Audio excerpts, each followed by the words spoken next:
ஏன் மனசு இல்லைன்னா ராமதாஸ் கேட்டு கொடுத்துட்டான். ராமதாஸுக்கு பேர் வந்துருங்கிறதுனால வன்னியர். ராமதாஸுக்கு பேர் என்னங்க கிடக்குது?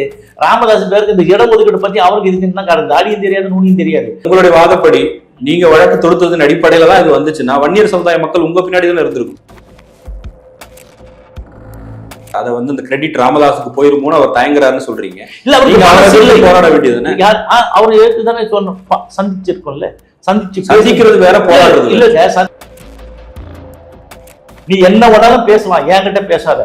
திருட்டு வேலை, அயோக்கியத்தன வேலை தான் பண்றாங்க அவங்க. நாங்க நீதிப்படி நடக்கிறோம் சொல்றீங்க, சமூக நீதிக்கான சமத்துவத்துக்கான சாமானியனுக்கான கட்சின்னு சொல்றீங்க. இது செய்யலையே. நாங்களும் கேட்கதானே செய்யறோம். திமுக தான் கேட்கறீங்களா இந்த கேள்வி எல்லாம்? என்ன பேசுறாரு? எடப்பாடி நாளைக்கே கையெழுத்து போடணும். இல்ல இன்னைக்கே கையெழுத்து போடணும், இப்பவே கையெழுத்து போடணும், இல்ல உன் ஆட்சி இருக்காது, நான் என்ன பண்றேன் பாருங்க பேசுனா அது எது போட முடியுமா? குருமூர்த்தி போய் இதுதான் சொன்னாரா? பின்ன வேற என்ன சொன்னாரு? அதான் அலறிங்க ஓடியாரா எல்லா வேலையும் விட்டுட்டு. குருமூர்த்தி உங்ககிட்ட சொன்னாரா? குருமூர்த்தி எங்க எனக்கு உண்மை தெரியுமே, அதுதானே பேச. ஒண்ணு குருமூர்த்தி தரப்பு சொல்லிருக்கணும், இல்ல ராமதாஸ் தரப்பு சொல்லிருக்கு. இல்ல ரெண்டு தரப்பும் சொல்றாங்க எனக்கு. அப்புறம் சார் வணக்கம். வணக்கங்க. பாமக சைட்ல இருந்து ஏதாவது ஒரு டெவலப்மெண்ட் இருந்தா அடுத்த நாள் உங்க பேட்டியை பார்க்கலாம். என்ன காரணம்? ஏன் பாமகவை எதிர்த்துட்டே இருக்கீங்க? பாமகவை எதிர்க்கலுங்க. பாமக நான் துவக்கி வச்ச ஒரு கட்சி. அந்த கட்சி வந்து இப்படி கேவலப்பட்டு குட்டிஸ்வராயி இருக்கும்பொழுது நம்மளால பொறுக்க முடியல. ஸோ அதனால வந்து நம்ம அந்த இது வந்து நீ தப்பு, அதை வந்து நம்ம சுட்டி காட்டுறதுல என்ன இதுங்க? அது ஜனநாயக நாட்டில் ஜனநாயக இது பிரகாரம் நம்ம தான் சுட்டி காட்டுறோம். அதுதானே திரும்ப திரும்ப நான் சொல்றதுக்கு காரணம், அடிப்படை காரணம் இதுதான். இந்த கட்சியை எப்படி வந்து நீங்க ஈஸியா கைப்பற்றிட்டீங்க வந்து சத்தியம்தான். நான் எந்த காலத்திலையும், அது உங்களுக்கு தெரியும், எந்த பதவிக்கும் வரமாட்டேன் அப்படின்னு இப்போ என்ன பண்றாரு? என் மகனும் வரமாட்டான்னு சத்தியம். ஓகேங்களா? என் சொந்த செலவு தான் வருவேன் போவேன் அப்படின்னு. ஜனாதிபதி இந்த மாதிரி பிரதம மந்திரி பதவி கொடுத்தா கூட வாங்க மாட்டேன், 1000 கோடி ரூபாய் கொடுத்தா கூட சுசு வங்கியிலே போட்டாலும் கால் தூசாம அடிப்பேன். இதெல்லாம் எழுதி வச்சுங்க சத்தியம். நான் தப்பு செஞ்சா என்ன முச்சந்திரன்னு சாட்டியால் அடிங்கன்னு சொன்னவர் தான் ராமதாஸ். ஸோ இதில் எதுவுமே கடைபிடிக்காட்டா கூட பரவாயில்ல. இந்த மக்களுக்கு பெரும் துரோகத்தை, பச்சை துரோகத்தை தொடர்ந்து செய்து கொண்டு இருக்கிறார்கள். நீங்க நிறைய குற்றச்சாட்டுகள், இதெல்லாம் நீங்க தொடர்ந்து உங்க பேட்டியில வைக்கிற குற்றச்சாட்டு தான். உங்ககிட்ட ஒருவேளை ஆதாரம் இருக்குன்னா அதை நீதிமன்றத்துக்கு போய் நீங்க சட்டப்படி நிரூபிக்கலாம். அப்படி ஒரு விஷயத்த பண்ணாம பேட்டி கொடுக்கறதுனால என்ன மாறிட போகுது? என்ன எதுக்காக? இப்போ நான் வந்து நீதிமன்றத்தில் போய் நீதிமன்றம் சொன்னது தானேங்க. இப்போ ராமதாஸ் வந்து பழைய சர்டிஃபிகேட்ல படிச்சாரு அப்படின்னு எதை பண்றது? இவங்க தான் சொல்லியிருக்கிறாங்க. எதுக்கு? இந்தியன் எக்ஸ்பிரஸ்ல தான் அது வந்து அந்த காலத்துல 80களிலேயே செய்தியா வந்து இருநிலை ஜாதியில ஒரு படிச்சு வந்திருக்கிறாரு. அது தப்பு. என்கிட்ட வேணும்னா உங்களுக்கு ஆதாரம் கொடுக்குறேன், நீங்க உங்க டிவியில நான் பேட்டி கொடுக்கும்போது போடுங்க. இப்போ அதனால தானே அவங்க என்கிட்ட வரமாட்டாங்க. சார் இப்போ வந்து நான் சொல்றேன், இப்ப சொன்னா வந்து தப்பு இருந்தா என் பேர்ல அவங்க கேஸ் போடணும். போடுறது இல்லைல்ல. போட்டது எந்த வழக்குமே இல்லையா? எந்த வழக்கும் என் பேர்ல வந்து ராமதாஸ் பேர்ல, அன்புமணியும் ராமதாஸும் என் பேர்ல இதுவரையிலையும் போட்டது. நீங்க பேசின எதுக்கும் வழக்கு போட்டதே இல்லையா? போட்டது இல்லை. மற்றவங்களை தூண்டி விடுவாங்க, அது இதுன்னு இவரை திட்டுறாரு, தப்பா பேசுறாரு அப்படின்னு. நான் என்ன திட்டு பையன்னு சொல்றது இல்லையோ, என்ன சொல்லுங்க, ரவுடின்னு சொல்றதுல தப்பு கிடையாது. நீங்களே ஒரு காலத்துல அவங்களோட பயணிச்சு வருதுன்னு இல்ல, அதுக்கும் அப்ப வரலாம் கரெக்டா இருந்தது. அவனுடைய ஐடியாலஜிக்கல் டிஃபரன்சஸ் வந்த உடனே தானே நம்ம வந்துடும். எந்த புள்ளியில உங்களுக்கு அவரு கருத்து இல்ல அவன் வந்து எப்ப கட்சி ஆரம்பிச்ச உடனே கட்சி வந்து ஒரு இதுல போகும்போது இப்படியே காழ்ப்புணர்ச்சி வந்து அந்த கட்சியில இருக்கிறவங்கள உழைத்தவர்களை எல்லாம் ஓரம் கட்டி அசிங்கப்படுத்தும் போது நாம வந்துடுறோம் போடா நீ அப்படின்னு சொல்லிட்டு, நான் சமுதாயத்துக்காக வந்துடுறேன். நாங்க என்ன சொல்றோம், எங்க முன்னோர்கள் எப்படி சார் சமுதாயம் பண்ணும்போது என்ன சொன்னாங்க? பஞ்சகச்சம் கட்டிக்கணும், கோயிலுக்கு போகணும், பூஜை புரஸ்காரம் பண்ணணும், இந்த நாட்டுக்கும் வீட்டுக்கும் நல்லது செய்யணும், ரத்தத்தை வேர்வையாக்கி நம்ம மக்களுக்கு அரணா இருக்கணும், பாதுகாவலா இருக்கணும்ன்றது. இது 1882 மகா சங்கம்னு ஒண்ணு வைக்கிறாங்கல்ல, அதுதான். அதுல இருக்கிற சின்னம் தான் இப்பயும் பயன்படுத்துறாங்க. அதை தான் கொச்சப்படுத்துறாங்க. இதை ராமதாஸ் கண்டுபிடிச்சாரு, இதை கண்டுபிடிச்சாருன்னு அதெல்லாம் இல்லை. ஸோ அப்போ உள்ளதுதான், அதை தான் நம்ம சொல்றோம். அப்போ முன்னோர்கள் வந்து எல்லா சமுதாயத்தோட அன்பா இருந்தோம், ஒற்றுமையா இருந்தோம், மனிதநேயத்தோட இருந்தோம். யாருக்கெல்லாம் ஒருத்தருக்கு வந்து ஒத்தாசையா இருக்கும். அது இல்லையே. கட்சியில இருந்து அவங்களோட பயணிக்கல, வெளியேறிட்டீங்க. அதன் பிறகு பல பேர் வந்து வெவ்வேறு காலகட்டங்கள்ல பாமகல இருந்து வெளியேறினவங்க இருக்காங்க. அண்மையில வேல்முருகன் வரைய நம்ம உதாரணம் சொல்லலாம். அப்படி வெளியேறியவர்கள்ல பல பேர் திரும்பவும் தைலாபுரம் தோட்டம் போயிருக்காங்க. இப்ப வேல்முருகனோட அண்ணனும் அங்க போய் பேசினாரு. வேல்முருகனே வந்து எங்ககிட்ட போன்ல வந்து அன்புமணி ராமதாஸ் பேசினாருலாம் சொல்றாரு. இல்ல ஒண்ணும் இல்லைங்க, போய் சேர்றது பத்தி என்னன்னா அந்திம காலத்துக்காக அங்க போறாங்க, ஏதாவது கிடைக்காதா அப்படின்னு. இதை கேளுங்க, நான் சொல்றது மட்டும். இதுல வந்து ஒரு 2 பேர் தீரன் உங்களுக்கு தெரியும், அவர் போகாத கட்சி கிடையாது. ராமதாஸை எதிர்த்துலாம் தமிழ் பாமகலாம் கூட சும்மா பதிவு பண்ணாட்டா கூட ஏதோ பண்ணிட்டு இருந்தாரு. அவரை கையெறி குண்டுலேருந்து அடிச்சு காருகள்லாம் கொளுத்துனீங்க, எல்லாம் பண்ணீங்க. அவரும் எவ்வளவுதான் ஏத்து பார்த்தாரு, வேற வேற கட்சியில் போன அவரால் முடியல. அதே மாதிரி இவர் இந்த பூத்த அருள்மொழின்னு சொல்லிட்டு இப்ப இந்த இவரா இருக்கிறார் என்னங்க, வன்னியர் சங்கத்துக்கு அவர் என்ன பண்ணாரு, ஒன்ன நம்புறதுக்கு 4 எருமாட்டை நம்புறேன் அப்படின்னு சொல்லிட்டு 4 எருமாடை வாங்கிக்க சிதம்பரத்துல அதே மெயின் ரோட்ல ஓரம் பால் கறந்து ஊத்திட்டு பண்ணாரு. இது விவசாயிகள் சங்கம்னு வச்சுட்டு இருந்தாரு. அவங்களாம் எப்போ போய் சேர்றாங்கன்னா 80வது ஆண்டு அவருக்கு எடுக்கும்போது பழைய ஆள்லாம் வாங்க, நான் நல்லா மறந்து இல்லை, நான் உங்களுக்கு இது பண்றேன் அது பண்றேன்னு சொல்லிட்டு அங்க அழைக்கும் போது போனவங்க தான். நான் அப்பயே சொன்னேன், ராமதாஸ் அழைப்பான், அரவணைப்பான், அழிப்பான். இவங்க எல்லாமே ஒண்ணுமே இல்லாம தானே கிடக்குறாங்க. இது யாராவது ஏதாவது ஒரு இது இருக்குதா? ஒன்றும் கிடையாது. சரி, அருள்மொழிக்கு என்ன இருக்குது? ஒன்றும் கிடையாது. சரி, அவர்களாவது பரவாயில்ல. வேல்முருகன் இன்னைக்கு ஆளுங்கட்சியோட கூட்டணி எம்எல்ஏவா இருக்காரு.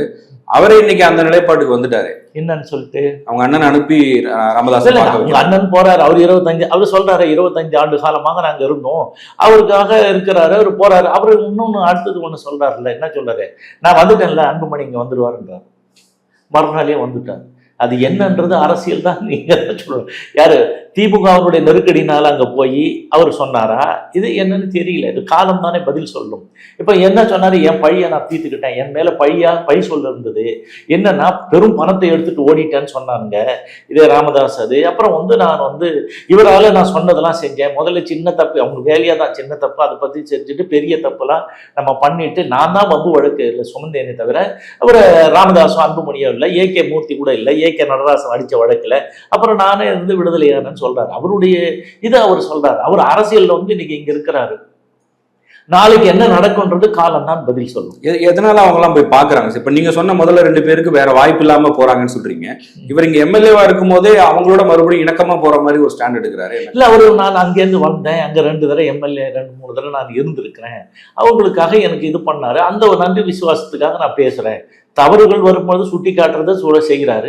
இந்த மாதிரி வருகின்ற பொழுது அவங்க என்ன இடம், நான் வளர்ந்த இடம், அரசியல் அங்கே கற்றுக்கணும் அப்படின்றதுனால அவர் பேசலாம், அவ்வளோதான். ஒரு நன்றி விசுவாசத்துக்காக பேசலாம். இது எப்படி பேசினாலும் இன்றைக்கு அவர் வளர்ந்து கொண்டு இருக்கின்ற ஒரு தலைவராக அரசியல் இதில் இருக்கிறார். அவர் ஏன் பேசுகிறாருன்னா, நாம் எதுக்கு தேவையில்லாமல் யாருக்கிட்டையும் மம்பு வழக்கு வச்சுக்கணும், ஏற்கனவே பார்த்துட்டோம். இப்போ அரசியல் முதிர்ச்சியை தான் இது காட்டுகிறது. யாருக்கு? வேல்முருகனை பொறுத்தவரையில் அப்படித்தான் நாங்கள் எடுத்துக்கணும். ஓகே, இப்போ பாமகல இருந்து வெளியேறியவர்கள்ல இப்போ குரு ஃபேமிலியில இருந்து கூட சில பேர் அவங்க பேசிக்கிட்டே இருக்காங்க. பாமக தலைவர்கள் ஏதாவது பேசினாங்கன்னா அடுத்து உடனே அவங்களோட ரியாக்ஷன் இருக்கும். நீங்க பேசுறீங்க, இந்த மாதிரி ஒரு சிலர் ரிப்பீட்டடா பாமக எதிர்ப்பு நிலைப்பாட்டுல உறுதியா இருக்கீங்க.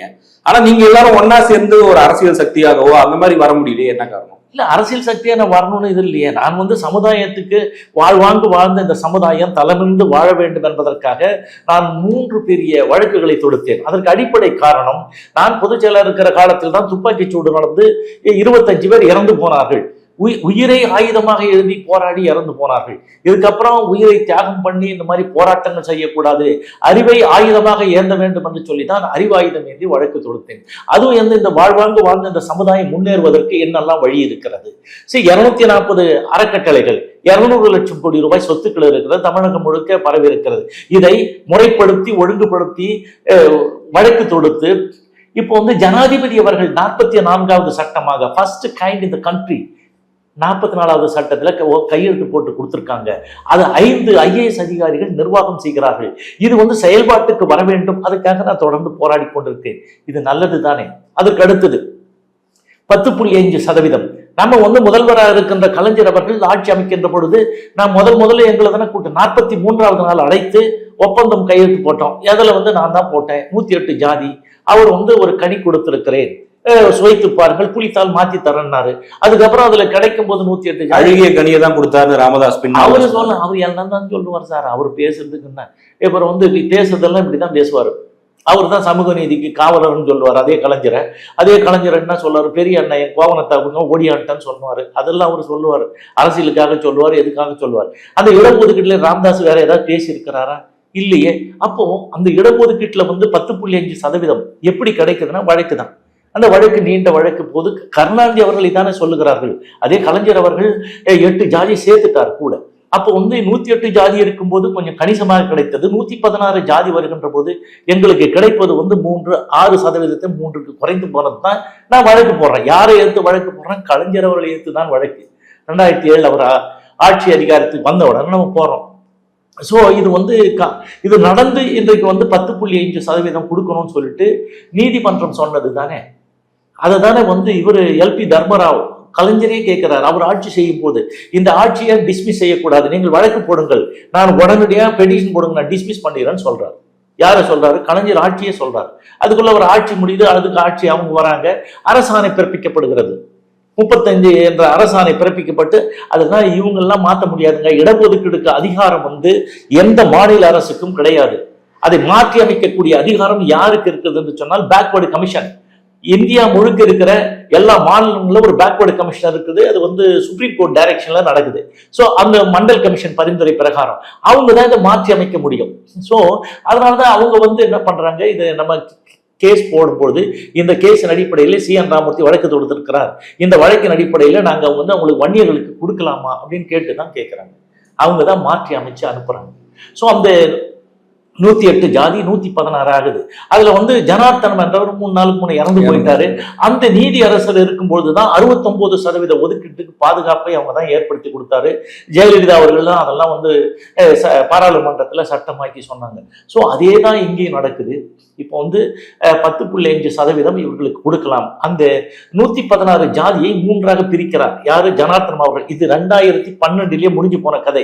அது வந்து கான்பிடென்ஷியல் ரிப்போர்ட் எங்களுக்கு கொடுக்க மாட்டேன்னு சொல்லிட்டாங்க. அப்புறம் தான் கவுல் அவர்கள் தான் வந்து சீஃப் ஜட்ஜ் வந்து ஃபைனல் ஆர்டர் போட்டு உடனே கொடுக்கணும், இது பொது இதுதான் அப்படின்னு சொல்றாரு. ஸோ அப்படி சொல்லுகின்ற பொழுது அவர் என்ன பண்றாரு? வன்னியர்களுக்கு 10.5. அடுத்த 93 ஜாதி 93 ஜாதியில் யாருன்னா கல்லர், மறவர், அகமுடையார், அப்புறம் வந்து நாடோடிகள், அரை நாடோடிகள் அப்படி எல்லாம் இந்த சீர்மரங்கள் சேர்த்து அவங்களுக்கு வந்து 7%. அப்புறம் எஞ்சி இருக்கிற 22 ஜாதி இசைவேளாளர்கள் இருந்து அப்புறம் வந்து அமலக்காரங்க அவங்க எல்லாம் சேர்த்து தும்ராலாம் சேர்த்து அவர் வந்து 2.5% கொடுக்குறாங்க. இது இப்படி 3ஆ பிரிச்சு அப்பயே கொடுத்தது. அதை இவங்க கொடுக்கல. எல்லா அரசியல்வாதிகளும் என்ன சொல்லுவாங்க, அது கடைசி காலத்துல கொடுத்துட்டாங்க, தேர்தல். கேவலம். அரசியல்வாதிகள் இதுக்கு தெரியாத 9 ஆண்டு கால அலகழிப்பிற்கு பிறகு இந்த சமுதாயத்துக்கு கொடுக்காம அவரு கவுல் சஞ்சய் கவுல் இருந்தார் இல்லைங்களா, கவுல் அவர் போறாரு. 15 நாள்ல நீங்க கொடுத்தே ஆகணும்னு ஃபைனல் ஆர்டரே போட்டார். அப்ப போடும்போது தான் ஜெயலலிதா பெயிலும் உடல்நிலை சரியில்லாம போனதுக்கு அப்புறம் நம்ம வந்து கோர்ட்ல இன்சிஸ்ட் பண்ணி நம்ம கேட்க முடியல, இந்த அரசாங்க நிலை இல்லாம போயிடுது அப்படின்னு சொல்லிட்டு. ஸோ அதைத்தான் வந்து என்ன பண்றாங்க, காலதாமதமாகுதே அப்ப சொல்லி இருக்கிறாங்களே, ஆர்ப்பாட்டம்லாம் பண்ணிட்டு சேப்பாக்கில் பிறகு ஆர்ப்பாட்டம் இந்த தலைமையில நடந்தது. இந்த மாதிரி கொடுத்து அவனே இல்லை, இந்த ஆட்சி டிஸ்மிஸ் பண்ணணும்னு ஒரு டைம் கொடுத்துட்டு. எந்த வருஷம் சார் நீங்க சொல்றது? 2021 கொடுத்த உடனே பிப்ரவரி 2வது இது இருக்கு இல்லைங்களா, 2020 நான் ஆர்ப்பாட்டம் பண்றேன். 2021 அதிமுக ஆட்சி காலத்துல. ஆமா, பிப்ரவரியில வந்து என்ன பண்றோம், நாங்க வந்து 2ஆம் தேதி வந்து வழக்கு போட்டேன். இந்த மாதிரி வந்து கண்டெம்ட் கோர்ட் இந்த மாதிரி சொன்னது செய்யலன்னு. ஸோ அவங்கெல்லாம் வந்து எல்லாருக்கும் நோட்டீஸ் கொடுத்த உடனே இவங்க உடனே ஒரு இது கூட்டுறாங்க, சட்டசபையை கூட்டி சட்டசபையில் அறிவிக்கும் போதுதான் அவர் இதெல்லாம் சொல்றாரு. எடப்பாடி பழனிசாமி இதை சொல்றார். CN ராமமூர்த்தி தொடுத்த வழக்கு, புரட்சி தலைவி அம்மா அவர்கள் அரசாணை பிறப்பித்தார்கள். 3வது பேக்வர்டு கமிஷனுடைய பரிந்துரை, ஜனார்த்தனம் அவர்கள் 10.5% இவர்களுக்கு கொடுக்க சொன்னார்கள். அதெல்லாம் பண்ணிட்டு அவர் சொல்றாரு, இது வந்து நீதிமன்றம் சொன்னதைத்தான் நான் கொடுக்குறேன்னு சொல்லிட்டு அவர் சொன்னார். ஆனா எல்லாரும் என்ன பண்ணீங்க, தேர்தல் வந்துட்டு கொடுத்துட்டாங்க. தேர்தல் வந்துட்டு காலையிலே கூட்டினாங்க. அதுக்குள்ள அந்த பாண்டியன் கம்யூனிஸ்ட் ex-MP அது MLA இறந்து போனதுனால அவையை ஒத்தி வைக்கிறாங்க. 3 மணிக்கு அவங்க வந்து அறிவிச்ச உடனே அங்கேருந்து அவங்க தேர்தல் அறிவிக்கிறாங்க. ஸோ இது வந்து கோயின்சைட். இது அப்படி நடந்த தேர்தலுக்காக அவங்க அறிவிக்கலன்றது உங்க வாதமா? தேர்தலுக்காக அறிவிக்கலைங்க, கேஸுக்காக. கோர்ட்டு போனா டிஸ்மிஸே பண்ணியிருப்பான்ல. இப்போ அவங்களாம் கேட்கறாங்கல்ல, ஏதோ ஒண்ணு நடக்கும் இல்ல. ஸோ அதுக்காக தானே என் வாதம் இல்லை. 9 ஆண்டு காலம் அழகடிச்சு அதை அறிவிக்கிறத இன்னும் கடைசி நேரத்தில் அறிவிச்சுட்டாங்க, கடைசி நேரத்தில் ஏமாத்திட்டாங்க. அதெல்லாம் இல்லைங்க. இதுல வந்து இதை யாருமே உண்மை பேசல. எடப்பாடி கேட்கும்போது கூட கேட்டேன், என்னங்க இந்த மாதிரி வந்து நீங்க இத்தனை ஆண்டு காலம் பொறுத்து அதை அறிவிக்கிறீங்க, சரி அறிவிச்சதே நீங்க கரெக்ட், அதை நீங்க சொல்லலாம்ல, மேடையில பேசலாம்ல. அரசியல் காரணங்களுக்காக அப்ப என்ன சொல்லிட்டாங்க, இது மாதிரி வந்த உடனே ராமதாஸ் போராட்டம் நடத்தினால கொடுத்தாங்க. போராட்டம் நடத்தினால் கொடுக்க முடியாது என்பதற்கு எத்தனையோ இது இருக்குது, இப்போ போராடி தான் வாங்கணும் ராமதாஸ் சொல்றாரு. இல்ல இது வந்து நீதிமன்றம் சொன்னதை தான் செய்தார்கள் அப்படின்ற எல்லா ஆவணங்களும் எங்கிட்ட இருக்குது, அது பண்றாங்க. இப்போ போராட்டம் பண்ணி தான் பண்ணாங்கன்னா ஆந்திராவில் என்ன நடந்தது சார்? இல்ல இப்ப நீங்க நீதிமன்ற உத்தரவு அடிப்படையில கொடுத்தாங்கன்னா அகைன் நீதிமன்றத்தினுடைய உத்தரவால தானே அது ஸ்ட்ரைக் டவுன் பண்ணப்படுது. ஸ்ட்ரைக் டவுன் பண்ணல, அவங்க வந்து சொன்னதுக்கு சுப்ரீம் கோர்ட்ல போனவன என்ன சொல்லி தரவுகளோட கொடுங்க. என்ன தரவுகள்? 7 சொன்னாங்க, 7 கிடையாது, 6 மட்டும் அவுட். ஒண்ணு சயின்டிபிக் அரைவல். சயின்டிபிக் அரைவல்னா என்னன்னு கேட்டீங்கன்னா, இப்போ வந்து இங்க வந்து இந்த யாராவது ஒரு இது துறை சார்ந்த இருக்காங்கல்ல, இந்த சென்சஸ் கால்குலேஷன் பண்றவங்க, அண்ணா யூனிவர்சிட்டியோ ஐஐடியில கேட்டாங்க. ஐஐடி அண்ணா யூனிவர்சிட்டி என்ன சொல்லிட்டாங்க, நாங்க இந்த தமிழ்நாட்டில் இருக்க, நீங்க வேற இடத்துல வாங்கிக்கிங்க, வேற இடத்துல வாங்கி ரெடியா வச்சிருக்காங்க. ஸோ அது வந்து ஒரு பெரிய ராக்கெட் இன்ஜினியரிங் கிடையாது, ஒரு சாதாரண ஒரு அரைவல். இதை வச்சுதான் ஏற்கனவே 69% இருக்குது, அதை வச்சுதான் ஏற்கனவே ப்ரொஜெக்டட் ஃபிகர்ஸ் இருக்குது, அதை வச்சுதான் இப்போ வாங்கி வச்சு நீங்க ஏன் கொடுக்க மாட்டீங்க? அவங்க சொன்னது சென்சஸ் எடுத்து கொடுங்கன்னு சொல்லல, அவங்க இதுக்கான காரணத்தை சொல்லிட்டு கொடுங்க, இது எப்படி நீங்க இது பண்ணீங்கன்னு சொல்றது ஏத்துக்கிற மாதிரி இருக்கணும்ல. அதை தான் சொன்னாங்க, அதை தான் வாங்கிட்டாங்களே, வாங்கி வச்சிருக்காங்க. இதை தான் நாங்க கேட்கிறோம் கொடுங்கன்னா. அப்பப்போ ஒரு 3 மாசத்துக்கு யார் சார் தடுத்து நிறுத்தி இருக்கிறது வன்னியர்களுக்கு? தடுத்து இப்போ வந்து ஒரு ஆண்டு காலத்துக்கு வந்து ஒரு இது போட்டு நான் அப்புறமா கொடுக்கணும். இவரு இன்றைய முதல்வர் தான் அந்த வேலையை பண்ணி வச்சிருக்கிறார். அவருக்கு மனசு இல்லை, ஏன்னா கொடுக்குது உடனே கொடுக்கலாம். ஏன் மனசு இல்லைன்னா ராமதாஸ் கேட்டு கொடுத்துட்டா. இப்ப எல்லாரும் ஏற்கனவே போராட்டம் பண்ண ராமதாஸ் கேட்டு இப்போ வந்து வழக்கின் வழியில வந்ததுல இவர் வாயை திறந்து சொல்லணும்ல, அது சொல்றதுக்கு இவங்களுக்கு வந்து இது இல்லை, ஏன்னா இவங்களே தப்பா பேசினாங்க அப்போ. சோ இப்போ இதுதான் பிரச்சனை. ராமதாஸுக்கு பேர் வந்துருங்கிறதுனால வன்னியர். ராமதாஸுக்கு பேர் என்னங்க கிடக்குது? ராமதாஸ் பேருக்கு இந்த இடஒதுக்கீடு பத்தி அவருக்கு இதுக்கு என்ன கிடக்குது? அடியும் தெரியாது, நுனியும் தெரியாது. அவங்க கேட்டா எல்லாத்தையும் அவங்க விட்டுட்டு இருப்பாங்க. சோ இப்போ வந்து போராட்டம் பண்ணா வருன்றதுக்கு வராதுன்றதுக்கு நான் காரணம் சொல்றேன். எப்படின்னு கேளுங்க. இப்போ வந்து நீங்க ஆந்திராவில் வந்து போராட்டம் பண்றாங்க இஸ்லாமியர்கள் போராட்டம் பண்ணோம்னா அதை எதிர்கொள்ள முடியாத அந்த மாநில அரசு 10% கொடுக்குது. அதுக்கப்புறம் வந்து ராஜஸ்தான்ல அவங்க போராடுறாங்க, குஜாரின மக்கள், அவங்களுக்கு 14% கொடுக்குறாங்க. ஸோ அதுக்கு அடுத்தது மராட்டாவில் போராடுறாங்க, அவங்களுக்கு வந்து 16% ஒதுக்கீடு கொடுக்குறாங்க. இது எல்லாம் சுப்ரீம் கோர்ட்டுக்கு போச்சு. எல்லாத்தையும் பேக்வர்டு கமிஷன் பரிந்துரை எங்க? பேக்வர்டு கமிஷனுடைய இதுவே இல்லையே, எப்படி கொடுத்தீங்க? எல்லாத்தையும் கேன்சல் பண்ணுது. ஸோ ஆட்டோமேட்டிக்கா போராட்டம் பண்ணதெல்லாம் கேன்சல் ஆகுது. இப்ப ராமதாஸுக்கு எங்க வந்து போராட்டம் பண்ண உடனே கொடுத்துருவாங்களா? அடிப்படை உங்களுடைய வழக்கு அதன் அடிப்படையில தான் இது கிடைச்சதுன்னு சொல்றீங்க சார். இதை தவிர்த்து வேற வழி இல்லை சார். அதனாலதான் கேட்டேன், டேய் நான் எவ்வளவு எல்லாம் திட்டுறேன் ராமதாஸ் அன்புமணிகளா, நீங்க வந்து இது வந்து என்ன சொல்ல, ஈனப்பிறவிகளே இழிப்பிறவிகளே, இதுக்கெல்லாம் காரணம் நான்றா, நீ எப்படிடா வந்து சொல்லலாம்னு கேட்கிறேன். நீங்க வழக்கு தொடுக்கும் போது எந்த அடிப்படையில கேட்டீங்க? எதெல்லாம் உங்களுக்கு வந்து ஒரு கிரவுண்ட்ஸா நீங்க காமிச்சீங்க? கிரவுண்ட்ஸ் முதல்ல வந்து வழக்கு வந்து ஒரு 48 முறை டிஸ்மிஸ் செய்யப்பட்ட வழக்கு. இந்த எடுக்க மாட்டான்னு சொல்லிட்டாங்க நீதிமன்றத்துல. வன்னியர் எடுக்கலைங்க. அதுக்கப்புறம் இந்த சார்ட்டர்ட் கோர்ட் இது இல்லையா, இது முதல்ல ஆரம்பிக்கப்பட்ட கோர்ட்ல வந்து நான் இந்த மக்களுடைய ரெப்ரஸன்டேட்டிவ் வந்திருக்கேன். நான் வந்து ஜனாதிபதி அப்புறம் பிரதம மந்திரிகள் தான் சென்ட்ரல் கவர்மெண்ட்ல ரெப்ரசன்ட் பண்ணியிருக்கேன். என்னுடைய உறுப்பினர் அட்டை அந்த காலத்துல இருக்கு இல்லைங்களா, அதுல நான் CN ராமமூர்த்தி தான் கையெழுத்து போட்டிருக்கேன். இதெல்லாம் போட்ட பிறகு நிறைய இதில் டிஸ்மிஸ் ஆகி வந்த பிறகு இந்த சார்ட்டர்ட் கோர்ட் எனக்கு ஒரு நியாயத்தை கொடுக்கணும்னு கேட்கும்போது கடைசியா நான் என்ன சொன்னேன்னா, நான் வந்து கோர்ட்டு நேரத்தை வீண் செய்கின்றேன் என்று சொன்னால் என்னை வந்து 2 விதத்துல பனிஷ் பண்ணுங்க, ஒன்று பீனலைஸ் பண்ணுங்க, இல்லை ஜெயிலுக்கு அனுப்புங்க அப்படின்னு கேட்டு போட்ட பிறகுதான் இந்த கோர்ட் எடுக்குது. கோர்ட் எடுத்துதான் முகமது இக்பால் என்ற இவரும் சிவஞானம் என்கின்ற ஃபர்ஸ்ட் பெஞ்சு தான் இதுக்கெல்லாம் தீர்ப்பு கொடுக்குது. ஸோ இது வந்து சாதாரண நிறைய பேருக்கு நினைக்கல, இத்தனை அவமானப்பட்டு கஷ்டப்பட்டு தான் இந்த கேஸை கொண்டு வந்து பண்ணியிருக்கிறோம். அதை எடுத்ததே பெரிய விஷயம். அதை வச்சுதான் கொடுத்தாங்க. இப்போ நீதிமன்றம், அதனாலதான் நான் வந்து கஷ்டப்படுறேன். நீதிமன்றம் கொடுத்தது தானே, என்னைக்கு இருந்தாலும் அது செயல்பாட்டுக்கு தானே சார் வரும். சரி, உங்களுடைய வாதப்படி நீங்க வழக்கு தொடுத்ததன் அடிப்படையில தான் இது வந்துச்சுன்னா வன்னியர் சமுதாய மக்கள் உங்க பின்னாடி தானே இருந்திருக்கணும். இல்ல நான் தான் சொல்றேன், ராமதாஸ் சொல்ல எல்லாம் நான் தான் குலதெய்வம், எல்லாம் என் பின்னாடி இருக்கிறாங்க, அதை வச்சு வியாபாரம் பண்ணி அரசியல் பண்ணிட்டு இருக்காங்க. அவர் சொல்றாரு. நான் சொல்றேன், நான் இந்த சமுதாயம் என் பின்னாடி இருக்குது, பிரச்சனை இல்லை. நான் வந்து ஓட்டு கேட்க வரல, தேர்தலில் போட்டியிடல, நான் ஒரு டெஸ்டட் வெப்பன் கிடையாது. என்னன்னா ஓட்டுல நின்று இது பண்றது, இப்பதான் நிக்க போறோம், கட்சி வச்சிருக்கோம். சோ சமுதாய மக்களுடைய பின்னாடி இருந்து அவர்களை முன்னேற்றுவதற்காக இந்த வேலைகளை செய்திருக்கிறேன். இதை வந்து நான் சொல்லுவேன், நான் கூப்பிடும் போது மக்கள் நீங்க வாங்க, சென்னைக்கு வாங்க, உங்க தலையெழுத்து என்னைக்கு மாறுதோ மாற்றி தந்திருக்கிறோம்னா நீங்க வாங்க, நான் கூப்பிடும் போது வாங்கன்னு தான் சொல்றேன். வன்னிய சமுதாயத்தின் பின்னாடி இருந்து செய்யறேன். அவங்களுக்கு ஒரு சின்ன வம்பு வழக்கு கிடையாது, அவங்க யாரும் அடிதடி பண்ணல, அவங்க யாரும் கலெக்ஷன் பண்ணல, அவங்க யாரும் ஊர் தாலியா இருக்கல, யாரும் ஊடு கொடுத்தல, நான் எதுவும் சொல்லாம தான் நான் செஞ்சுட்டேன். இப்போ வன்னியர்கள் யார் பின்னாடி தான் இருக்காங்க? ராமதாஸ் பின்னாடி இல்லைன்னு சொல்றீங்க. ராமதாஸ் ஏங்க, அவன் தான் சொல்றேன், நான் குலதெய்வம். யார் பின்னாடி இருக்காங்க? கேளுங்க, வன்னியர்கள் எல்லா கட்சியிலும் இருக்கிறாங்க, இல்லாத கட்சி அது. நீ வந்து நாங்க இருக்கும்போது கடைசியா வாங்குற ஓட்டு என்ன, நாங்க வந்த பிறகு நின்னும் போது 25 லட்சம் ஓட்டு, அதுக்கப்புறம் இப்ப என்ன தெரிஞ்சு கழுது தெரிஞ்சு கட்டுரும்பாயி உங்களுக்கு வந்து அங்கீகாரமே போச்சு. நிறைய பேர் அங்கீகாரம் இப்பதான் போச்சுன்றாங்க. 2009 தேர்தல் போதே இவங்களுக்கு சின்னமும் போச்சு, அங்கீகாரமும் போச்சு. இப்ப கழுத தெரிஞ்சு கட்டுரும்பான பிறகு எவ்வளவு ஓட்டு இருக்குது? இல்லையே, இல்லா நிலை தானே.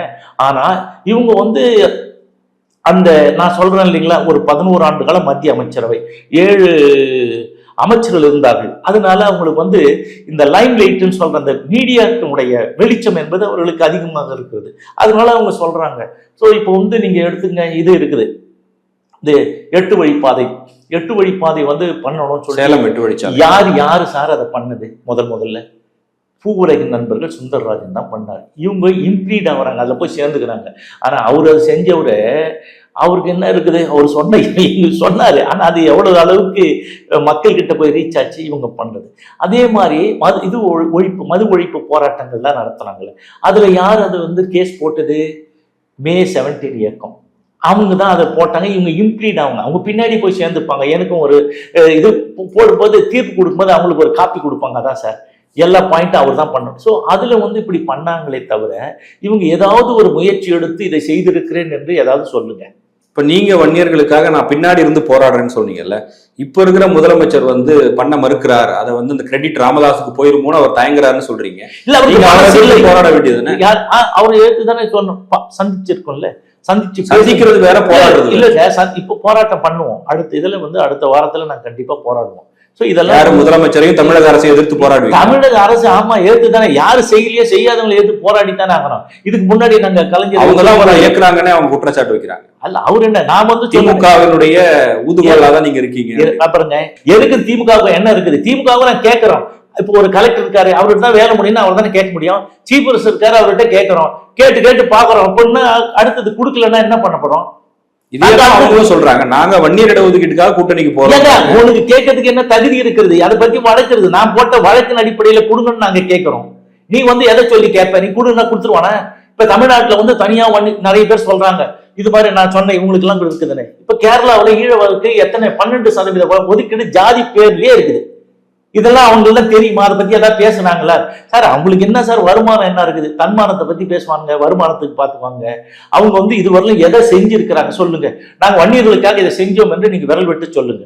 வெள்ளரிக்க கூட நான் கேட்கிறேன், ராமதாஸ் அன்புமணி கேட்கிறேன், ஒண்ணு நீ செய்யலையே. நீ மத்திய அமைச்சரவையில இருந்த உனக்கு வந்து 520 MPPS சீட்டு யாரு கொண்டாலும் கொடுக்கலாம் ஒவ்வொரு ஆண்டும். எத்தனை தமிழர்களுக்கு கொடுத்துருக்க? எத்தனை செத்து போனவனுக்கு கொடுத்துருக்க? இல்ல இங்க வன்னியனுக்கு கொடுத்துருக்க? ஒன்னும் கொடுக்கலையே. சரி, இவங்கெல்லாம் இருந்தாங்க. இப்போ வந்து இவர் ஏகே மூர்த்தி வந்து அவர் என்ன பண்ணார்? ரயில்வே துறையில் இருந்தார். ரயில்வே துறையில இருக்கும்போது யார் இருந்தது? நிதிஷ்குமார். 5000 போஸ்ட் வந்து தமிழ்நாட்டில் இருக்க ரயில்வே இதுகளுக்கு வந்தது. மொத்தத்தையும் வித்துட்டீங்கல்ல. இப்ப இன்னைக்கு ரயில்வே ட்ராக்ல கேங் மேன கூட ஓடிட்டு இருக்கோம், நடந்திருக்கு பீகாரி தானே. அதுக்கு அடுத்தது அரங்கவேலு, அவர் ரொம்ப படிச்சவர், இதில் இருந்தார், அங்க இருந்தார். அவர் என்ன பண்ணாரு? அவர் வந்து லாலு கூட்ட இருந்துட்டு 7000 போஸ்ட் வந்தது. மொத்தமா அங்க வித்துட்டு துட்டு வாங்கிட்டு வந்துட்டீங்க. சோ இங்க எவனுக்குமே பண்ணலையே. இல்ல ஆதாரம் இல்லாத சரி எவனையுமே போடல. இவங்க எல்லாம் சொன்ன ரயில்வே துறையில் இருக்கும்போது நாங்க மாதிரி பண்ண என்னத்துக்கு கீழ்ச்சிங்க? ஒரே ஒரு இன்ச் கரெக்டா சொன்னீங்க. இது மாதிரி தான் நிறைய பேர் நீங்க கேக்குறீங்க, படிச்சு பாருங்க, எடுத்து பாருங்க. அப்போ வந்து பிராட் கேஜ் வந்து எப்படி வந்தது? மீட்டர் கேஜ் பிராட் கேஜ் வந்து கர்நாடகா எல்லாம் முடிச்சுட்டாங்க, கேரளாவில முடிச்சுட்டாங்க. அது முன்னாடி இருந்து அங்க எல்லாம் பண்ணிட்டாங்க. இவங்க எதுவும் பண்ணலன்றீங்க? பண்ணவே இல்லைங்க, ஏதி கொடுக்குறாங்க. எதாவது செஞ்சா சொல்லுங்க. அதான் தான் நான் கேட்கிறேன். நீ வெள்ள இருக்க கூட, நீ என்ன வேணாலும் பேசலாம், என்கிட்ட பேசாத. திருட்டு வேலை, அயோக்கியத்தன வேலை தான் பண்றாங்க. அவங்க எதுவும் செய்யலையே. இவங்க மத்திய அமைச்சர் எதுவும் பண்ணல சார். பண்ணி இருந்தாலும் நானே சொல்லுவேன். ஒரு செயலை செய்யணும்னா அதுக்கான தனி செயலை செய்யணும்னா உடனே இன்னைக்கு எடுத்து நாளைக்கு செஞ்சிட முடியுமா? ஜாதிவாரி கணக்கெடுப்புல உங்க ஸ்டாண்ட் என்ன? இங்க தமிழ்நாட்டுல சர்வே எடுக்கணும்னு பாமக வலியுறுத்துது. ஏங்க ஜாதிவாரி கணக்கெடுப்பு நடத்தி என்ன ஆக போகுது? நான் இப்படி சொன்னேன் உங்களுக்கு, 500 கோடி ரூபாய் செலவு பண்ணி எவ்வளவு இருக்குதுங்க? 13 கோடி பேருக்கு வந்து ஜாதிவாரி கணக்கெடுப்பு நடத்துனீங்க. அங்க 50% ஒதுக்கீடு 65 75 ஆக்குனீங்க. எங்க? பீகார்ல. அவ என்ன சொன்னா? இவர் ஸ்டாலின் அதுதானே சொல்றாரு, முதல்வர். ஆமாங்க, அங்க போய் நிக்கல. ஜாதிவாரி கணக்கெடுப்பு நடத்தினால் என்னன்னா இந்த பெனிஃபிட் எல்லாம் போய் சேருமே தவிர இடஒதுக்கீட்டுக்கு அதுக்கும் அது கல்வி வேலை வாய்ப்புக்கு அது பயன்படுமா என்பது சான்ஸ் கிடையாது. அது எப்ப நடக்குது, எப்போ வருது? அதனாலதான் சொல்றேன், நீங்க அது எங்களுக்கு வந்து அப்புறம் வரட்டும், பலாக்கா வரும்போது வரட்டும். இன்றைக்கு 10.5% கலாக்காய் எங்களுக்கு வேணும்னு தான் கேட்கிறோம். அது நீதிமன்றம் சொன்னதை சொல்றோம். கொஞ்சம் காலதாமதமாகலாம், அதுக்காக பொறுத்துக்கணும். எவ்வளவு இஷ்யூஸ் எல்லாம் நடந்தது இல்லை. இப்போ ஏன் நீங்க பண்ண மாட்டீங்க, ஏன் நீங்க செய்ய மாட்டீங்க, இந்த உங்களை கேட்கிறோம். இப்போ முல்லை பெரியாருக்கு அந்த மாநில அரசு செய்ய மாட்டேது சுப்ரீம் கோர்ட் சொல்லின்னு கேட்குறீங்க. இதே தமிழக அரசு கேட்குது. அதே மாதிரி காவேரி பிரச்சனைக்கு கேட்குது, இது பாலாருக்கு கேட்குது. ஆனா உங்களுக்கு என்ன தார்மீக உரிமை இருக்கிறது? நீங்க அதை செய்யணும்னு சொல்றதுக்கு இந்த மாதிரி நீதிமன்றம் சொன்னதையே ஒன்னும் செய்யலையே. நாங்க நீதிபடி நடக்கிறோம் சொல்றீங்க, சமூக நீதிக்கான சமத்துவத்துக்கான சாமானியனுக்கான கட்சின்னு சொல்றீங்க, இது செய்யலையே. நாங்களும் கேட்கதானே செய்யறோம். திமுக தான் கேட்கறீங்களா இந்த கேள்வி எல்லாம்? பின்ன வேற யாரும் கேட்கறேன்? இப்ப இருக்கிறவங்க யாரு? திமுக தான் கேட்கறோம். எங்களுக்கு என்ன, எங்களுக்கு நிறைய பேர் என்னன்னா, சார் நான் இந்த சமுதாய வேலைக்கு எல்லா தலைவர்களோட பழகி இருக்கேன், போயிருக்கிறேன், ஒட்டு மொத்தமா எனக்கு தெரியும், இவங்களோடய இருக்கிறேன். இப்ப இருக்கிறேன்ல, நம்ம போய் கேட்டா இதை செய்யுங்க. திமுக கூட்டணியில தான் இருக்கீங்களா? கூட்டணியில கிடையாது, நாங்க கேட்டு கூட்டணி எங்க இருக்கிறோம், நீங்க செஞ்சு கொடு. நாங்க எந்த காலத்துல சார் கூட்டணிக்கு போனோம்? இது வரலும் போலையே, கட்சியை இப்பதானே நாங்க பண்ணியிருக்கிறோம். இப்ப வரும்பொழுது தான் நாங்க செய்வோம். இது நாங்க கேட்கிறோம், திமுகவை கேட்கிறோம். திமுகவுக்கு மனசு இல்லை, அதனால தான் சொன்னேன், ஸ்டாலினுக்கு மனசு இல்லை. ஏன்னா கூட இருக்கிறவங்க எல்லாம் இப்ப கொடுத்தா சரி வராது, அப்புறம் அரசியல் சூழ்நிலை சரியில்லை, கிளைமேட்னு சொல்றாங்க. அதெல்லாம் நியாயமா? அது செய்ய வேண்டியவர்களுக்கான உரிமைகளை எந்த கட்சி தான் இங்க பிரதிநிதித்துவப்படுத்துது? இது நீண்ட கால போராட்டம். இது ஒரு நாள் இல்ல. திமுகவில் கொஞ்சம் செஞ்சாங்க, அண்ணா திமுகவில் செஞ்சாங்க. அண்ணா திமுகவில் இந்த பொது சொத்து வாரியத்துக்கெல்லாம் ஆர்டர் எல்லாம் போட்டுலாம் செஞ்சாங்க. திமுகவில் வரும்போது முதல்ல கலைஞர் தான் எல்லாம் புள்ளியார் சொல்லி போட்டாரு. அவர் போட்டு வழி வந்தது, இவர் இருக்கிறாரு. இப்போ இங்க நிக்க செய்யலன்னா என்ன பண்றோம்? கேட்கிறோம். ஜனநாயக நாள்ல என்ன செய்யலாம் சொல்லுங்களேன்?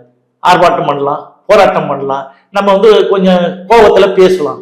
இது தவிர்த்து நம்ம என்ன பண்ண முடியும்? அவங்க நடத்துற போராட்டங்களுக்கு எந்த ஒரு பலனுமே இல்லையா? அப்ப பாமகவும் போராட்டங்களா நடத்திருக்காங்களே. என்னங்க பாமக போராட்டம் பண்ண, என்ன போராட்டம் பண்ணீங்க? போராட்டம் பண்றீங்க, என்ன பண்ணீங்க? எடப்பாடி அவர் சட்டமா இதுல பேசுறாரு. என்ன பேசுறாரு? எடப்பாடி நாளைக்கே கையெழுத்து போடணும். இல்ல இன்னைக்கே கையெழுத்து போடணும், இப்பவே கையெழுத்து போடணும், எல்லாம் ஆட்சி இருக்காது, நான் என்ன பண்றேன் பாருன்னு பேசுனா அது போட முடியுமா? இது எல்லாம் வந்ததுக்கு அப்புறம் தெரிஞ்சு வச்சுக்கிட்டு தானே பண்றீங்க. இன்னொரு விஷயம் என்னன்னு கேட்டீங்கன்னா, அன்னைக்கு அவர் அந்த ரிப்போர்ட்டர் கூட இருந்தாரு, அவர் மேல காலை வச்சுட்டு ஓடிட்ட மாதிரி. அங்க போனா பெருங்கலத்தூர்ல ஒரே தகராறு. நம்ம சகோதரன் தானே இங்க பயணிக்கிறான் ட்ரெயின்ல, மனித நேயத்தை பத்தி பேசுறதுக்கு தானே. நீங்க எந்த மாதிரி போராட்டம், இப்படி எல்லாம் வன்முறையெல்லாம் பண்ணக்கூடாது இல்ல. அப்ப பண்ணும்போது அந்த கன்சர்ன் போலீஸ் ஸ்டேஷன்ல இருந்து நன்னடத்தை சர்டிபிகேட் வாங்கணும். இவங்களுக்கு எவனுமே நன்னடத்தையே கிடையாது, ஏன்னா வழக்கு இருக்குது. அப்ப நீ வேலைக்கு போக முடியுமா? நீங்க சார்ந்து இருக்கிற வன்னியர் சமூக மக்களே குற்றச்சாட்டுற மாதிரி இருக்கு. ஏங்க நான் சார்ந்த வன்னியராக வெங்காயம் மாதிரி, சரிடா நீ ஏன் ஈர பேனாக்கி பெருமாளாக்கி பெரும் பிரச்சனை ஆகுற? அவங்களோட இணக்கமா போறவங்க ஏன் இந்த வேலையை செய்யற? அவங்களோட சண்டை பொண்ணுன்னு ஏன் நீ கிளப்பி விடுற? இதுதானே நடக்குது, எல்லா இடத்துலயும் இதுதானே போயிட்டு இருக்குது. இது கூடாதுன்னு சொல்றேன். இது வன்னியம் வாழற தனி தீவாங்க தமிழ்நாடு. எல்லாரோட இணக்கமா இருக்கணும், மனிதநேயத்தோட இருக்கணும், அவங்களோட நாமளும் சேர்ந்து வாழணும். அதுதானே நம்ம முன்னோர்கள் சொல்லி கொடுத்தா, எல்லாம் சொன்னாங்க. இப்ப நீ தனி நாடு மாதிரி நீ அநியாயம் பண்றியா? அது என்ன? அது தப்பு தானே. நீ எல்லாரும் தானே சேர்ந்து வாழணும். நீ முதல்ல எல்லாரையும் போய் கேட்கும் போது என்ன வன்னியன் மட்டுமா போராடணும்? எல்லாரையும் தான் கூட்டுன்னு போனோம். கிராமத்துல நாங்க நிறைய இருக்கிறோம். இந்த கிராமத்துக்கு விவசாயம் பண்றோம், விவசாயத்துக்கு சலவை தொழிலாளி, சவர தொழிலாளி, அப்புறம் அந்த இதெல்லாம் ஏறு ஓட்டுறதுல இருந்து இந்த இதெல்லாம் பண்றதுக்கெல்லாம் யாரும் ஒத்தாசம் பண்ணா? அங்கெல்லாம் விஸ்வகர்மா தானே, தட்டான் தானே, பொற்கொள்ளர் தானே, இவங்கெல்லாம் அந்த ஊர்ல இருந்தவங்க தானே. அவங்களும் தானே இழுத்துன்னு போய் நம்ம பண்ணோம். எங்க பண்ணோம்? போராட்டத்துல கலந்துக்கணும். 2 லட்சம் பேர்ல இவங்களும் இருக்காங்க. அவனுக்கு தெரியாது. 25 பேர் செத்து போனால, அதுல 2 பேர் வேறு சகோதர சமுதாயத்தை சார்ந்தவர்கள், துப்பாக்கி சூட்டுல செத்தவங்க. ஒருத்தர் 2 பேர் இருக்காங்க, ஒருத்தர் யாதவர், இன்னொருத்தர் பத்தர். சோ எதுக்கு நான் இதெல்லாம் சொல்றேன்னா, எல்லாரும் சேர்ந்து தான் சார் பண்ணோம். அப்பதானே நான் இருக்கும்போது தானே மாநாடு எல்லாம் ஒற்றுமை மாநாடு நடந்தது. அவரு திருமாவளவன் செய்த மிகப்பெரிய தவறு என்னன்னா, அவருக்கு தெரியாம செஞ்ச தவறு, உண்மையிலே என்னன்னு தெரியாம தமிழ்குடி தாங்கின்னு பட்டம் கொடுத்தாரு. இந்த ராம்தாஸ் அங்க போய் என் பணத்தையா தூக்குனான், அப்படியே அழுகி போச்சான். பாட்டுலாம் போடுறாங்க, அழுகி போன பணத்தை டேய் கம்யூனிட்டி ஒன்னதான் எங்க ஊருக்குள்ளே விடாம அங்க புடிச்சு வச்சுட்டான் போலீஸ். தரப்பு சொல்றது நீங்க ஏத்துக்க மாட்டீங்க. திருமாவளவனே பல மேடைகள்ல பதிவு பண்ணிருக்காரு. அவர் பதிவு பண்ணது தப்பு நான் சொல்றேன். அவர் பண்ணது தப்பு, அவருக்கு தெரியல. அவர் முனைவர் பட்டம் பெற்றவர், அரசியல் ஒரு நீண்ட அனுபவம் அரசியல்வாதி. 1993 சொல்றாரு. இப்ப கேளுங்க. சரி சார், அன்னைக்கு தெரியாம பதிவு பண்ணிருக்கலாம், இன்னைக்கு பல மேடையில அவர் உன்ன தெரிஞ்சுக்கணும்னு தான் சொல்றேன் நான். இப்போ அவர் சொல்றாருல்ல, அங்க நீங்க போலீஸ்ல மற்றதுல என்கொயரி பண்ண சொல்லுங்க. அவர் உள்ளேயே போல, அவங்க வந்து பண்ணியிருந்தது. அங்க போனது வந்து நான் தான் தோல்ல தூக்கணுன்றதுலாம் சுத்த அம்பக்கு. ரெண்டாவது போலீஸ்காரனே கொண்டு போய் பச்சிட்டாங்க. இதுதான் நடந்தது. சரி, அங்க இருக்கிற இவங்களை நீங்க வந்தது எதுக்கு அங்க வந்தாரு சார்? அவர் வந்தது விடுங்க, நீங்க ஏங்க இவ்வளவுதான் சொல்றேங்க. தமிழ் குடி தாங்கி எங்கேயும் போயிடல. கும்பகோணம் நீங்க போயிட்டு ஒரு தடவை பண்ணுங்களேன். இந்த ராமதாஸை பத்தி எவ்வளவு சொல்றோம். நீங்க வந்து கீழ்சிவிடி தான் ஊரு, போய் கேளுங்களேன். 30 ஆண்டுகளுக்கு மேல 30 ஆண்டுகள் எல்லா விஷயத்தையும் சொல்றீங்களே, யார் சோர்ஸ்? இல்ல நான் சோர்ஸ் இல்லைங்க. அங்க ராமதாஸே சொல்லி பேச சொல்றாரு. இல்ல ராமதாஸே இல்லைங்க. ராமதாஸ் வந்து என்ன சோர்ஸ்னா, நாங்க இருக்கும்போது இருந்தவங்க தான் நாங்க இருக்கிறாங்க. சரி, இப்போ வந்து இருக்கிறவங்களாம் கழுதை தெரிஞ்சு கட்டணும் குறைஞ்சிட்டாங்க. இப்போ வந்து ராமதாஸ் வந்து அந்த காலி பெருங்காய டப்பா உருட்டிங்கிறாரு. இதுதான் இருக்குது சொல்றாரு தவிர அங்க யாரு இருக்காங்க? இருக்கவங்க எல்லாம் ஒதுங்கி போயிட்டு அவங்க ரொம்ப கஷ்டத்திலேயே வறுமையில தானே போயிட்டு இருக்கிறாங்க. நமக்கு வந்து தகவல் என்ன சார்? தகவலுக்காக நம்ம கொஞ்சம் மெனக்கட்டா எல்லாம் தெரிய போகுது. உங்களுக்கு தெரியல. ராமதாஸ் அணியில இருக்கீங்களா? ராமதாஸுக்கு நமக்கு என்ன சார்? அவங்க வந்து ராமதாஸ் மாதிரி ஒரு என்ன சார் சொல்றது, இந்த சமுதாயத்துக்கு பச்சை துரோகம் செய்தவன் இல்லை. ராமதாஸ் வந்து பழைய சர்டிபிகேட்ல படிச்சிருக்கிறாரு. ராமதாஸ் இன்னைக்கு வந்து அவதாரம் எடுத்திருக்கிறார். என்ன அவதாரம் எடுத்திருக்கிறாரு? வன்னியர் அவதாரம். யாருக்காவது ஒரே ஒரு வன்னியனுக்கு ஒரு சொட்டு ரத்தம் வந்தால் 11வது அவதாரம் எடுப்பேன்னு சொன்னாரு. அன்புமணிக்கு ஏதாவது ஆனாதான் எடுப்பார். நான் ஆரம்பத்திலே சொல்றேன், இந்த பாட்டாளி கட்சியே பாசமுள்ள மகன் கட்சி, இன்னொன்னு பணத்துக்கான கட்சி சார். இவங்க வந்து ஏஜென்ட் மாதிரி. இன்னைக்கும் வந்து அவங்கள திமுக அதிமுக போன்ற கட்சிகள் கூட்டணியில சேர்க்கணும்னு பண்ண ஒரு குருமூர்த்தி, ஆடிட்டர் குருமூர்த்தி போறாரு சார், அமித்ஷாக்கு நெருக்கமானவர். கரெக்டுங்க. போகட்டும். போய் என்ன சொல்லிட்டு வந்தாரு குருமூர்த்தி? போனாரு, என்ன சொன்னாரு பாருப்பா. அன்புமணி போய் என்ன சொன்னார்? என்ன வந்து திகார் ஜெயில போடுறதுக்கு நீங்க எல்லாம் பண்றீங்க. மேலே நான் வந்து லைசன்ஸ் கொடுத்ததுல இருந்து நிறைய வந்து 1600 கோடி ரூபாய் 7 டன் கோல்டு விவகாரம்லாம் அவர் பேர்ல இருக்குது. இது மட்டும்தான் நினைச்சிட்டு இருக்கீங்க. ஏங்க நீங்க வந்து அவர் என்ன வந்து போய் அன்புமணியை பார்க்கும்போது ராமதாஸ் குடும்பத்தில் இருக்க ஒவ்வொருத்தர் பேர்லயும் இன்கம் டேக்ஸ் ப்ராப்ளம் இருக்குது, சிபிஐ இருக்குது, எல்லாம் இருக்குது. இவங்க குடும்பமே ஒட்டு மொத்தமா உள்ள போயிடும். அதை போய் சொல்லுங்கன்னு சொல்லி தானே கூட்டின்னு வர்றாரு. குருமூர்த்தி போய் இதுதான் சொன்னாரா? பின்ன வேற என்ன சொன்னாரு? அதான் தானே அலறிக்கு ஓடியாரா எல்லா வேலையும் விட்டுட்டு. குருமூர்த்தி உங்ககிட்ட சொன்னாரா? குருமூர்த்தி எங்க? எனக்கு உண்மை தெரியுமே. அதுதானே ஒண்ணு குருமூர்த்தி தரப்பு சொல்லிருக்கணும், இல்ல ராமதாஸ் தரப்பு சொல்லிருக்கு. இல்ல 2 தரப்பும் சொல்றாங்க எனக்கு. அப்புறம் 2 பேரும் உங்களோட கனெக்ஷன்ல தான் இருக்காங்க. ஆமா, இது வந்து இது மாதிரி சொல்றாங்க. அவங்க கட்சி வழக்கத்துக்கு அவர் பாக்குறாரு. யாரு? பிஜேபி எப்படியா நுழையணும்னு. பிஜேபி பத்தி தான் உங்களுக்கு தெரியுமா? அந்த ராமதாஸ் எல்லாம் எப்படி பேசினாரு? எதப்பா 0 கீழே ஏதாவது ஒரு மார்க் இருந்தா சொல்லுங்கப்பா, அந்த ஆட்சிக்கு நரேந்திர மோடிக்கு போடலான்னு. இல்லைங்களா? அதுக்கப்புறம் எங்களுடைய பார்வை என்ன சார் பாஜக பத்தி? நமக்கு என்னதுக்கு பார்வை என்ன கிடக்குது? அவங்க ஏதோ நடத்தின்னு போறாங்க. அவங்க கட்சி அவங்க ஆதரிக்கிறீங்களா எதிர்க்கிறீங்களா? அவங்களுடைய இல்ல இந்த சமுதாயத்துல இருந்து போனவங்க 23 பேருங்க. 7 MP ஒருத்தருக்கும் ஒன்றும் செய்யலையே. ஏதாவது வன்னியர்களுக்கு அங்க ஒண்ணுமே காமிக்கலையே. சொல்லுங்க, யாராவது அந்த கட்சியில இருக்கிறாங்க? இதுல இருந்து பிஜேபியில இருந்து வந்திருக்கிறாங்க.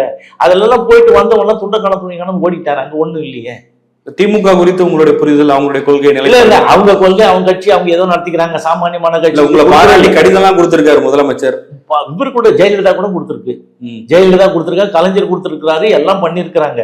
சரி, நான் வந்து கேக்குறேங்க, தப்பா வேணும்னா தப்புங்க. கலைஞர் வந்து என்னோட மன்னிப்பு கேட்டார், அது தெரியுங்கள உங்களுக்கு. நான் வந்து நான் சொன்னேன் உங்களுக்கு, எங்க பவானி இதுல வந்து ஈரோடுல அங்க வந்து மாநாடு போடுறோம், வேட்டு கவுண்டர் வன்னியர் மாநாடு. அந்த மாநாட்டுல வந்து நான் பேசாததை பேசிட்டேன்னு சொல்லிட்டார் அவர் முதலமைச்சர். ஒரு சட்டமன்றத்துல பேசுனதுனால இப்ப உங்களுக்கு தெரியும், ஜெயலலிதா வந்து கருணாநிதி மன்னிப்பு கேட்கணும்னுவாங்க. கருணாநிதி அவர்கள் வந்து கலைஞர் அவர்கள் வந்து ஜெயலலிதாவை மன்னிப்பு கேட்கணும் ஏதாவது ஒரு பிரச்சனைகள்ல. ஆனா யாரும் மன்னிப்பு கேட்டதுல அது அப்படியே போயிடும் கட்சியில. ஆனா நான் மட்டும்தான் வந்து என்ன பண்ணேன், கலைஞர் அவர்கள் முதல்வர் தப்பா பேசுறாரு, நான் பேசாததே பேசுறேன்னு சொல்லிட்டாரு. அது இல்லாம அவர் இன்னொரு தப்பு என்ன பண்ணிட்டாரு, முரசொலியில எழுதி அண்டர்லைன் பண்ணிட்டார். இந்த இளைஞர் பேசுவதை பாருங்கள், இவர் இப்படி எல்லாம் பேசுறாரு, நட்ட படித்திருக்கிறார், அப்படி இப்படி இவர் பேர் என்ன நடவடிக்கை எடுக்கலாம்னு. ஆமா, எழுதிட்டாரு. உடனே உங்க பனகல் பார்க்ல வந்து நாங்க கூட்டம் போட்டு அப்பெல்லாம் வந்து டி ராஜேந்தர், அப்புறம் வந்து இவர் திருநாவுக்கரசு, இவங்க எல்லாம் எம்எல்ஏ, அவங்க அதுல வந்து பேசினாங்க. அப்ப நான் பேசினேன், நான் வந்து இது மாதிரி பேசினேன், நான் விட மாட்டேன். உயர் நீதிமன்றம் அல்ல, உச்ச நீதிமன்றம் போனாலும் இதுல வழக்கு வந்து நான் வந்து விட மாட்டேன், நான் பேசணும்னு சொல்றாரு, அதுவே தவறு. அதனாலதான் நான் சொன்னேன் வந்து அண்ட புழுகு ஆகாச புழுகுலாம் கேள்விப்பட்டிருப்பீங்க. இது வந்து கலைஞர் சொல்ற மாதிரி இருக்கு, ஜம்மு காலத்துல வடிகட்டின புழுகு இல்லை, இது வந்து தார்பாலிலே வடிகட்டின புழுகு அப்படின்னு சொன்ன பிறகு சட்டமன்றத்துல அவர் வந்து அதை வந்து மறுநாள் கேட்கிறாங்க, அவரு நீங்க இப்படி சொன்னீங்களே, நீங்க இப்படி பேசுனீங்களேன்னு உடனே அவர் வந்து அசிங்கமாயிடுச்சு அவருக்கு. ஸோ உடனே என்ன பண்றாரு, சட்டமன்றத்துல இருந்து பேசுறாரு. என்ன பேசுறாருன்னா, அவர் வந்து அவரை பற்றி நான் தவறான தகவலை இந்த மாமன்றத்திலே சொல்லிவிட்டேன், அதற்காக நான் வருத்தப்படுகிறேன், அதற்காக வருந்துகிறேன் அதற்காக மன்னிப்பு கேட்கிறேன். இந்த தகவலை என்னிடம் கொண்டு வந்து சேர்த்த சுருக்கெழுத்தாளர் உட்பட காவல்துறையை சார்ந்தவர்களை பணியிட நீக்கம் செய்யணும்னு சஸ்பெண்ட் பண்ணிட்டு ஒதுங்கினார். அவ்வளவுதான். ஸோ இது வந்து நம்ம உண்மையா இருக்கும் தானே நம்ம பண்றாரு. இதுல நடந்தது வரலாறு இது குறிப்பேடுல இருக்குது. அதுல ஒன்றும் மாறலையே. நீங்க என்னைக்கு போறீங்க தைலாபுரம்? நமக்கு என்ன வேலை இருக்கு? நான் தான் வந்தேன்னா சொல்லிருக்கேன், டே ராம்தாஸ் நீ வேற யாவட்டாவது பண்ணிக்கோ, கலைஞருவன் வாழை ஒட்டனா இருக்கிறாரு, ஜெயலலிதா இருக்கிறாங்க, என்கிட்ட நான் வாழை உருவிடுவேன், நான் வந்தேன்னா தைலாவரம் தவிடு பிடிக்காது ஜாக்கிரதான்னு ஏற்கனவே பேசியிருக்கேன். சரி, நான் வந்து நீங்க என்ன ஜாதிக்குள்ள இல்லைங்க, ஜாதிக்குள்ள ஒன்னு சிறிய சிமிழ் என்ன அடக்கி பார்க்காதீங்க. நான் வந்து பொதுவா வந்து எல்லா கட்சிக்கும் எல்லா சமுதாயத்துக்கும் தான் செய்யணும்னு சொல்லிட்டு வந்தவன். ஸோ அதனால வந்து நமக்கு வந்து ராமதாஸ் வந்து ஒரு ஆளும் கிடையாது ஒண்ணும் கிடையாது. அவன் எப்படியாப்பட்ட ஆளுன்னு எனக்கு தான் தெரியும். நீங்கெல்லாம் சார் நான் போய் சொல்ல உங்க சின்ன வயசுல இருந்தேன், பாக்கெட்ல காசை விட்டுட்டு இல்லைன்னு சொல்லி எடுத்துப்போ மாதிரி. இப்ப என்ன அடுத்து என்ன சார் நடக்கும் பாமக? இப்போ நல்ல செய்தி வரும்லாம் சொல்றாங்க, இணைய வாய்ப்பு இருக்கா? எப்படி போகும் நினைக்கிறேன்? இல்ல அதுல எப்படி இணையது ஏன் சார் இதை போய் இல்லாத கட்சிக்கு போய் இணையது? அப்பம் பிள்ளைய பார்க்கறது ஒரு பெரிய செய்தியா சார்? நீங்க அதெல்லாம் இக்னோர் பண்ணலாம். நம்ம யார் அன்புமணி என்ன சொல்றாரு, இது வந்து இப்ப இவர் அன்பழகன் ஒருத்தரன், அவன் தான் வந்து எங்க அப்பாவுக்கு எடுத்தான், அவன் வந்து ஒரு பீட, இதெல்லாம் சொல்லலாமா? தத்ரம் பிடிச்சவன், எங்க அப்பா பிடிச்ச சனிகினின்னு சொல்லிட்டு அவர் சொல்றான். கட்சிக்காரனா கை தட்டுறாங்களா, வரவேற்கிறாங்க அவர் பேசுறது? யாரு இங்க இருக்கிற நீ கூட்டுற கூட்டத்துக்கு 4 பேருக்கு வராங்க. அவர் தானே தலைவரா ஏத்துக்கிட்டு இல்ல, அவர் தலைவரே கிடையாதுன்னு அவர் தான் ராம்தாஸ் சொல்லிட்டாரு. உனக்கு ஏது சார்? அதுல 13வது விதி பிரகாரம் என்ன சொல்லுது? நிறுவனர் யாரோ அந்த கட்சி பிரகாரம் அது எவரா இருக்கட்டும், நிறுவனர் யாரோ அவருடைய ஒப்புதலை பெற்றுத்தான், அவருடைய வழிகாட்டுதல் பிறகுதான், அவருடைய ஆலோசனை பிறகுதான் அவனா தலைவரா இருக்கணும் கூட்டணும்னு. ஜி.கே. கோகமணி இருந்தார்ல, அவர் எது வரல இது வரல எப்படி போட்டிருந்தாரு? அப்படித்தானே போட்டிருந்தாரு. கோகமணிக்கு ஏதாவது அதிகாரம் இருந்ததா? கிடையாது. சோ கோகமணி இருக்கணும், ஓகே. நீ இவனுக்கு கொடுத்த பிறகு அன்புமணிக்கு என்னைக்காவது ஒரு ஆளை நியமனம் பண்ணிருக்காரா? இப்ப வரலாம், இப்ப விடுங்க, ஒண்ணும் பண்ணல. அவன் அரசியல் அந்த சட்டத்துல என்ன இருக்குது? ஒரு சிறுபான்மை மதத்தினர் சார்ந்தவர் தான் வந்து பொருளாளர் சார். அதுல வந்து முன்னாடி எல்லாம் முஸ்லீம், நாங்கெல்லாம் இந்த இதுல இருப்போம், நாட்டுமுத்து நாயக்கன் இருக்கும்போது அங்க ஆட்டோ ஓட்டி இந்த பொன்னங்குடி அணிப்பா, அவர் தான் பிடிச்சி வா நீ வந்து இது தலைவராக எப்படிங்க. அப்பெல்லாம் ஒரு கட்சின்னா ஒரு பெரிய இதெல்லாம் இல்லாம இருந்தது. அவர் வந்து சேர்த்தோம். அப்புறம் வந்து ஓட்டேரி சுடுகாடு இருக்குல்ல சார், அது பக்கத்துல இருந்தா தான் தலித் ஏழ்மலை. அவர் வீட்டுக்கெல்லாம் போயிட்டு அவர் வந்து ராஜசேகர் ஷெட்டின்னு சொல்லிட்டு வந்து தலித் வாய்ஸ்னு ஒரு பத்திரிகை நடத்தியிருந்தாரு. அவரை போய் கூப்பிட்டு, சார் நீங்க வந்து இதுல வந்து பட்டியலின மக்களுக்கு தான் வந்து நாங்க இது பண்றோம் சார், நீங்க வந்து வாங்கன்னு சொன்னா அவரு அதை ஏத்துக்கிட்டு வந்து ஒரே நாள் மேடையில் இந்த ஷாம்லாம் கூட அதில் இந்த கூட்டத்துல வந்தார். நான் தான் அதை ஆர்கனைஸ் பண்ணி எல்லாம் பண்ணேன். அங்க இந்த இது இல்லை சார் பீச்சில். அப்ப ஷாம்ல இருந்து எல்லா தலைவரும் கூப்பிட்டு பேச, அடுத்து இவர் பேசுவார் அவர் பேசுவார்னு சொன்னதுல இருந்து ஆர்கனைஸ் பண்ணது நாங்க. அதுல வந்து என்ன நடந்தது, இவங்கெல்லாம் வந்தாங்க சேர்ந்தாங்க போன. இப்ப வந்து நீ இந்த மாதிரி பண்ணதுக்கு அதுல வந்து சிறுபான்மையினர் எடுத்துட்டு அந்த திலகபாமாவை கொடுத்தீங்க. இப்ப திலகபாமா தூக்குன உடனே என்னாச்சு? அவர் வந்து திண்டிவனத்திலே இருப்பாரு, தைலாபுரத்துல. கட்சி யார் வழக்குன்னு அந்த அம்மா சொல்லுது.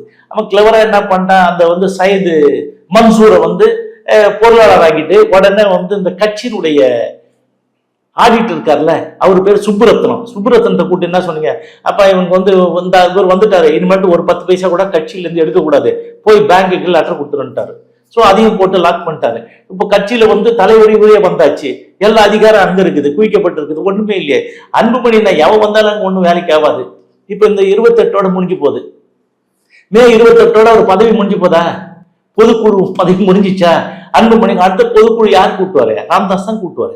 அவர் 30 அணி வச்சிருக்கிறாரு. அந்த அணியெல்லாம் யாரை வச்சு கூட்ட முடியும்? ராமதாஸ் ஒப்புதலோட. இப்போ வந்து முதல்ல பொதுக்குழு கூட்டணும்னா அதுதான் பிரச்சனையாச்சு. என் நெஞ்சில எட்டி வச்சுட்டான், மாரில வச்சுட்டான், நான் அன்னைக்கே செத்துட்டேன்னாரு. மீதி இருக்கிற அணிகள்ல வந்து 30 நடத்தினார். அதுல ஒரு அணி கூட இவரால் ஒன்றும் கண்ட்ரோல் பண்ண முடியல. மாணவர் அணி, மகளிர் அணி, இந்த அணி எல்லாம் அங்க போறவங்களும் இங்க வராங்களே. அதுதான் எங்களுக்கு குலதெய்வம், அண்ணா எங்களுக்கு வழிகாட்டின்னு சொல்லி 2 பேரையும் போய் சந்திக்கிறாங்க. இல்ல அதுதான். அது எப்படிப்பட்டன்னா யாரை ஏமாத்துற அந்த பாட்டாளி கட்சியில இருக்கிறவன சின்ன வயசுலயே இந்த பதவி வாங்கும்போது இவ்வளோ வந்து பண்ணி வச்சிருக்கிறாங்க. எப்படி ஒன்னாலும் துரோகம் பண்ணலாம், அயோக்கியத்தனம் பண்ணலாம். எங்கேயாவது ஒரு இடத்துல யாருக்கு பதவி இவர்கிட்ட தான் இருக்குது, ஒன்றும் நடக்காதுங்க. இப்போ வந்து அவரே சொன்னதுனால ஏத்துக்கிறாங்க. அதே மாதிரி அன்புமணியை நான் சொன்னதை பத்தி அவர் சொன்னதெல்லாம் யாரும் ஏத்துல. இப்போ அன்புமணியை வாங்கி தந்து திருவாய் மலர்ந்து எல்லாம் வந்துகிட்டு இருக்கு.